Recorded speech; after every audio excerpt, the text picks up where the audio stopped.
The crisis at our border showing no signs of letting up. Thousands of immigrant children, most without even parents, just streaming into the United States from Central America. Well, our next guest is seeing the crisis unfold firsthand. Just today, Border Patrol agent Christopher Cabrera seen hundreds of children at the border. He joins us. Good evening, sir. Good evening. How are you? Very well. So tell me what you saw, and this is between the different checkpoints in Texas, right? Yes. Border Patrol, we work between the checkpoints.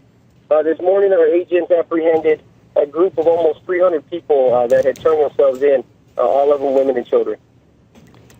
And are the children, I assume some children are escorted by parents, some are not? Yeah, some of the children are escorted by their parents, mainly their mothers, and others are either with another sibling or sometimes all alone. How young are some of the unescorted children, do you estimate? We have some that are as young as 5, 6 years old that are coming alone. What do you do with them when they cross the border? Well, you know, the children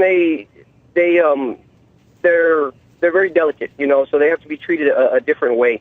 With them, you know, they go to the front of the line as far as the processing. We try and treat them as gently as we possibly can. But the sad reality of it is we're not equipped to handle these special needs that these children have. All right. Now, every single day you're seeing these same numbers, or is this an unusual spike number today? No, it's not always a group of almost 300, but it's not uncommon. Usual groups are about 50 to 60, but they do pile up real quick, and the numbers are about average. Average of about 100, maybe 200, 300 a day per station. Agent, thank you very much for joining us, and good luck, sir. Thank you. And joining us, our political panel, Fortune Magazine senior editor Nina Easton, USA Today's Kirsten Powers, and the National Journal's Ron Fournier. Ron, unbelievable, 300 people a day, and children unescorted.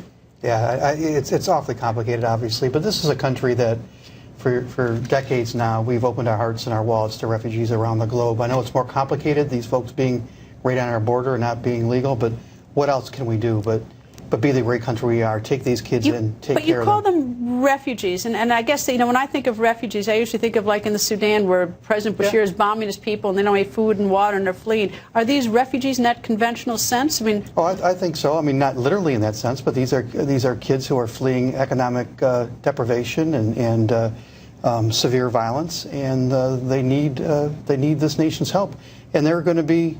They're going to make this nation better if we give them a good head start here. Kirsten? Yeah, well, the UN Commission on Refugees did an extensive report on why these children are fleeing their countries, and it's because they're mostly in very violent countries. There's gang violence, there's organized crime violence, in addition to poverty. And I think that, what kind of child can do something like this? Can go to? I can imagine. I have a niece that's 5 years old. I can't imagine a 5-year-old or even older kids doing this kind of thing. And I think that we have to. It's a humanitarian crisis, and it's something that I do think we have to find the resources to care for them. Where have we been on these governments? We have a lot of diplomatic muscle. These governments are so profoundly irresponsible, whether it's crime or economics or whatever. What are they doing, and what are we doing? Well, that's the thing. I have to respectfully disagree with you guys. I'm a mother. I'm watching these children. It's incredibly dangerous for them to be going up with smugglers, often subjected to possibly abandonment, sexual assault, all sorts of things, and then to watch them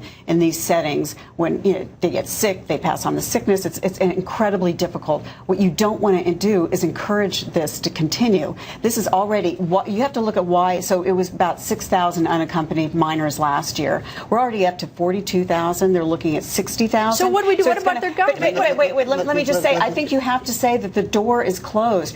It's clear. It is very clear. It's very clear from a lot of the anecdotal reporting that the rumor mill in these Central American countries is saying that once you get here, if you're an unaccompanied minor, you can stay, because I don't think we should be listening to anecdotal reporting, though. There's been extensive reporting done by the UN, by different. I've talked to an evangelical group that's working with these kids, and they are very consistent on why they see. Can I also just on the violence thing?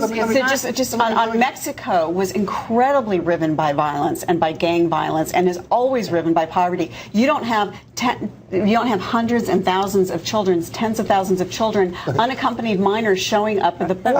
I understand what you're saying, but number one, we don't want to be a kind of country that's turning kids away and sending them back into a dangerous environment. Number two, a political point here.